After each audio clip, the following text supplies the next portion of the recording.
শুরু করছি কিন্তু।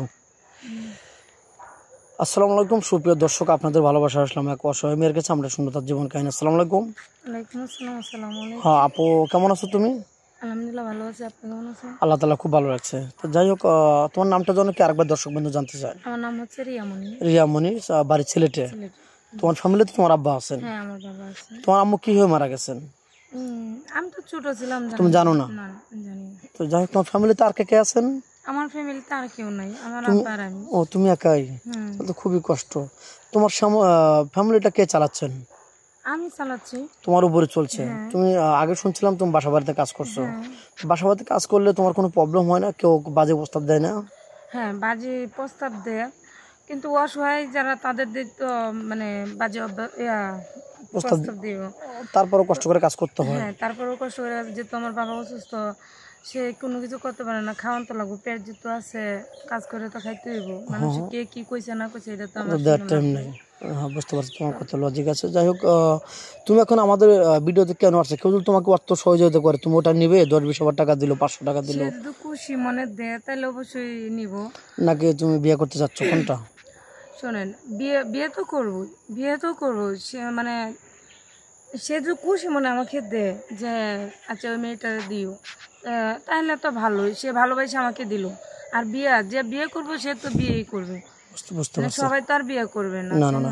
আচ্ছা, কোনো প্রবাসী ভাইয়ের দুটো বাচ্চা রেখে তার আগের বউ কষ্ট দিয়ে চলে গেছে, তোমাকে বিয়ে করতে চলে, তুমি কি বাচ্চার ভিতরে বিয়ে বসবে? হ্যাঁ, বিয়ে বসবো।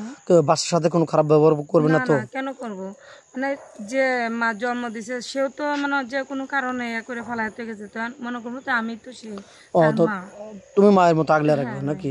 কারণ তুমিও তো একজনের পেটে জন্ম নিয়েছো নাকি, গর্ভবতী হয়েছো। যাই হোক, পৃথিবীতে আসছো, তুমি ওটাই চিন্তা করবা যে ওর মা চলে গেছে, আমার কাছে যেন মায়ের অনুভবটা যেন বুঝতে না পারে। যাই হোক, ওরকম ভালোবাসা তুমি দিয়ে রাখতে চাও। এখন বলতেছো তোতাবাগির মতো, তখন তো আবার খারাপ রিয়াক্ট করবে না? না না, আমি এরকম না, কেননা আমি তো নিজে একটা মায়ের আদর পাইনি ছোটতে, তাই সেও তো মানে আমি যেরকম কষ্ট করতেছি যে একটা মায়ের আদর পাওয়ার জন্য, সে বাচ্চাটাও তো মায়ের আদরের জন্য এরকম কষ্ট করতেছে। জি জি অবশ্যই। তো একটা অসহায় মানুষ অসহায়ের কষ্ট বুঝবো, কেটা কিরকম জানি না, কিন্তু আমি একটু জানি যে আমি জীবনে এরকম করবো না, যে বাচ্চাদের উপর আছে একটা ফেরেস্তা, ওরা তো কিছু বোঝে না, ওরা তো ভুল করে না, কিন্তু ওদেরকে সবসময় আমি আমার আগলিয়ে রাখতাম। বুঝতে পারছি। তো যাই হোক, তোমাকে প্রবাসী কোনো ভাই বিয়ে শাদী করে বাইরে নিয়ে যেতেছিল, প্রবাসী নিয়ে যেতেছিল, কোনো আপত্তি আছে? না না না, আমার কোনো আপত্তি নেই, যেখানে নিয়ে যাবে স্বামী সেখানে যাবে, আমি সেইখানেই যাব। আচ্ছা, যাই হোক, কোনো প্রবাসী ভাই তোমাকে বিয়ে করে বাংলাদেশে রেখে গেলেন, তোমার রূপ যৌবন সবই আছে, সে 3 বছর পরে আসবে, কারোর সাথে কেউ পরকীয়া লিপ্ত হবে? না ভাই, সরি, এটা জীবনও না, এরকম করবো না।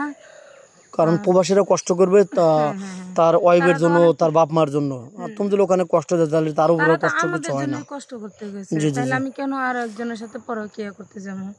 আমি নিজে কি বুঝি না?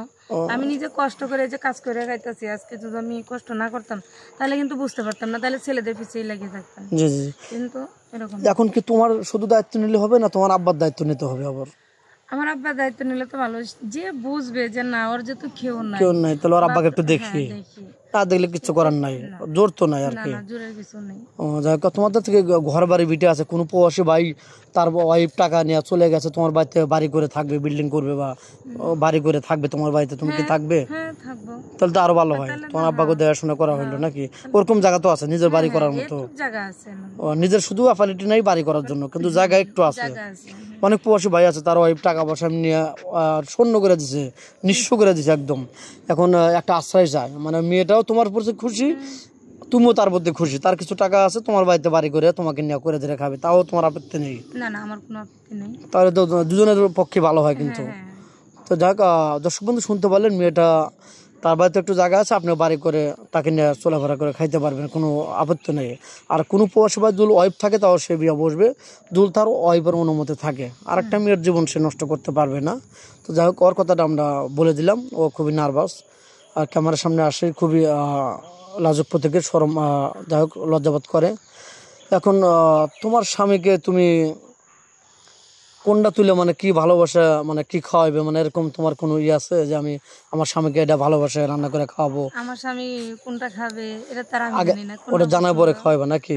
সে জানাবে, তারপরে তারে আমি রান্না করে খাওয়াবো। বুঝতে পারছি। যাক, মেয়েটা অনেক মিষ্টি আছে, কথাবার্তা খুবই ভালো, খুব গরিবের মেয়ে তো এই জন্য বিয়ের সাথে হচ্ছে না যৌতুকের অভাবে, নাকি? তোমাদের ওদিকে কি যৌতুক অনেক বেশি? যৌতুক না, যৌতুক বেশি না? যৌতুক, হ্যাঁ, যৌতুকের হারটা, দিনমহরের হারটা বেশি।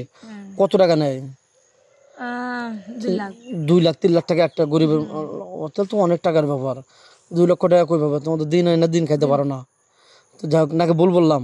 না না, তো যাই হোক, যৌতুকের হারটা বেশি দেয়, বিয়ের সাথে হচ্ছে না। তোমার এমন কেউ আত্মীয় নেই, মামাতো ভাই, খালাতো ভাই, কেউ বিয়ে করতে চায় না? ভাইয়া না, ওরা কেউ চায় না, কেননা ওই টাকা পয়সা নাই। টাকা পয়সা নাই। জানো যে ওকে নিলে শুধু ওকে নিতে হবে, কেউ টাকা পয়সা দিতে পারবে না, এই তো। বুঝতে পারছি, মানে তোমার চারিদিকেই অন্ধকার, কেউ ভালোবাসার হাত বাড়িয়ে দেয় না। যাই হোক, ভিডিওটা স্কিপ করতে চাচ্ছি না, তোমার নাম্বারটা দিয়ে দাও। আমার তো ফোন নাই ভাই, কয়বার বলবো যে আমার ফোন নাই? ফোনে পর্যন্ত কেন নেই না?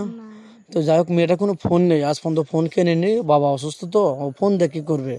আমাদের নাম্বার দেওয়া থাকবে, কেউ ভিডিও কল দেবে না। ইউটিউব চ্যানেল কর্তৃপক্ষের নাম্বার, বারবার বলছি, ইউটিউব চ্যানেল কর্তৃপক্ষের নাম্বার, কেউ ভিডিও কল দেবেন না, অডিও কল দেবেন। ভিডিও কল দিলে ব্লক